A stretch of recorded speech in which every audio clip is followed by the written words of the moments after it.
اسلام آباد high court نے پاکستان بیت المال کے ڈائریکٹر جنرل ڈاکٹر ذیشان دانش کی خدمات واپس پنجاب حکومت کے سپرد کرنے سے متعلق کیس کا فیصلہ محفوظ کر لیا۔ جسٹس انعام امین منہاس نے پروفیسر ڈاکٹر ذیشان دانش کی درخواست پر سماعت کی۔ درخواست گزار کی جانب سے شاخاور ایڈوکیٹ جبکہ پاکستان بیت المال کی جانب سے حافظ عرفات ایڈوکیٹ عدالت میں پیش ہوئے۔ اسی بارے میں تفصیلات جانیں گے نمائندہ ABN نیوز فیصل عباس سے۔ جی فیصل، مزید کہیے گا۔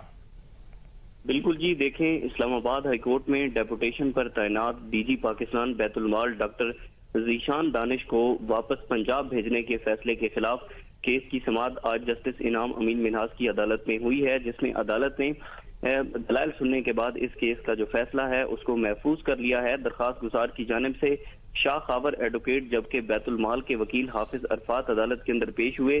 اس میں جو وکیل شاہ خاور ہیں انہوں نے موقف اختیار کیا کہ پاکستان کو ایک وزیر خزانہ چاہیے تھا، بار سے بلایا، پہلے سینیٹر بنایا اور پھر وزیر خزانہ بنا دیا۔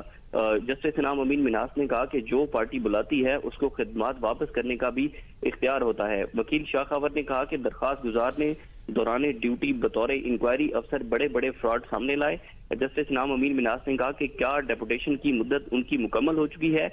یوں جو وکیل شاہ خاور ہیں انہوں نے کہا کہ اپنی مدت ان کی مکمل نہیں ہوئی، 1 سال رہتا ہے، درخواست گزار ابھی بھی انکوائری کر رہا ہے۔ اس حوالے سے جسٹس انعام امین منہاس نے جو دونوں فریقین ہیں ان کے دلائل سننے کے بعد کیس کا فیصلہ محفوظ کیا ہے۔ بہت شکریہ فیصل، آگے چل کر اس متعلق مزید آپ سے جانتے رہیں گے۔